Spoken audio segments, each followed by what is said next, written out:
84 लाख योनियों का चक्र शास्त्रों में विस्तार पूर्वक वर्णित है। यह जीवात्मा की एक लंबी यात्रा है जिसमें उसने असंख्य जन्म लिए हैं, असंख्य कष्ट सहे हैं और अंततः यह दुर्लभ मानव जीवन प्राप्त किया है। सबसे पहले जीव को 30 लाख बार वृक्ष योनि में जन्म लेना पड़ता है। यह योनि अत्यंत दुखद और निष्क्रिय होती है। न चलने की क्षमता, न बोलने की शक्ति, न ही किसी प्रकार की अभिव्यक्ति, केवल सहना ही सहना। सूर्य की तपती किरणें, वर्षा की बौछारें, आंधी की मार और ठंडी हवाओं का प्रहार, सब कुछ निःशब्द सहन करना पड़ता है। पतझड़ में पत्ता पत्ता झड़ जाता है, डालियां टूट जाती हैं और मनुष्य कुल्हाड़ी चलाकर उसे काट देते हैं। वृक्ष का जीवन मौन तपस्या है, बिना कुछ कहे केवल देना। इसके बाद जीव 9 लाख बार जलचर प्राणियों की योनियों में जन्म लेता है। मछलियां, केकड़े, शंख, झींगे जैसे अनेक जीव जो पानी में रहते हैं और जिनकी स्थिति भी अत्यंत दयनीय होती है। हाथ पैर रहित शरीर, कीचड़ और जल में रहना, मांस और सड़ी गली चीजें खाना और प्रायः एक दूसरे का मांस खाकर जीवन यापन करना पड़ता है। इस योनि में न भाषा होती है, न अभिव्यक्ति का माध्यम, बस जीविका की निरंतर तलाश। इसके पश्चात 10 लाख बार कृमि कीट योनि प्राप्त होती है, जहां जीव कीड़े मकोड़े बनकर गंदगी, नालियों, मृतदेहों और मलमूत्र में पड़े रहते हैं। कोई उन्हें पैरों से कुचल देता है, कोई उन्हें जलाकर मार देता है।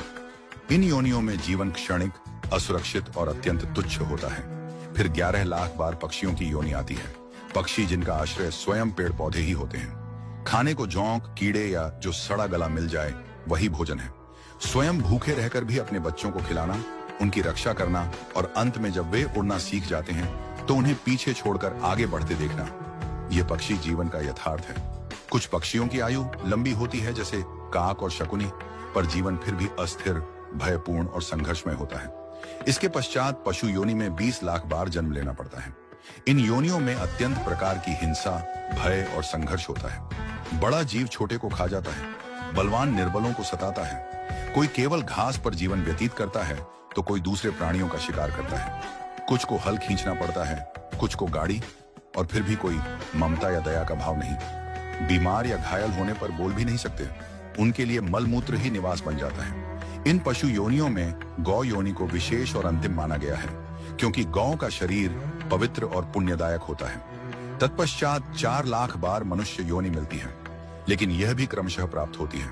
सबसे पहले वनवासी, पर्वतीय या जंगली समुदायों में जन्म होता है, जैसे नागा, संथाल, कुकी आदि, जो मूल जीवन जीते हैं जहां धर्म का विशेष ज्ञान नहीं होता। फिर अदम जातियों में जन्म होता है, जो वैदिक धर्म से वंचित होते हैं, जहां मदिरा, मांस, हिंसा और अधर्म ही जीवन का अंग बन जाता है। इसके बाद शूद्र कुल, फिर वैश्य, फिर क्षत्रिय और सबसे अंत में ब्राह्मण कुल में जन्म होता है। लेकिन यह ब्राह्मण जन्म केवल एक बार मिलता है। ब्राह्मण वही है जो आत्मज्ञान से युक्त हो, जिसने ब्रह्म को जाना हो, जो जीवन को तप, संयम और सेवा में लगाता हो। यदि इस ब्राह्मण जीवन में भी जीव परमात्मा को न पहचान सका तो वह पुनः उसी 84 लाख योनियों के चक्र में भटकता रहता है। यह जीवन बार बार नहीं मिलता, यह केवल पुण्य और भगवत कृपा से ही मिलता है। भागवत के अनुसार इस संसार से पार पाने का सबसे सरल और प्रभावी मार्ग है हरि नाम स्मरण, कीर्तन, सत्संग, सेवा और भक्ति। इन उपायों से ही आत्मा शुद्ध होती है और परमात्मा के चरणों में स्थान पाती है।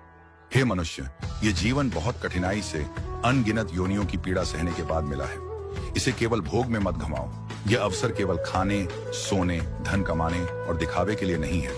ये एक परीक्षा है, एक सीढ़ी है, जिससे ऊपर चढ़कर मोक्ष की ओर बढ़ना है। जो इस जीवन में ईश्वर को न पहचान सका, वह अगले जन्म में यह अवसर नहीं पाएगा।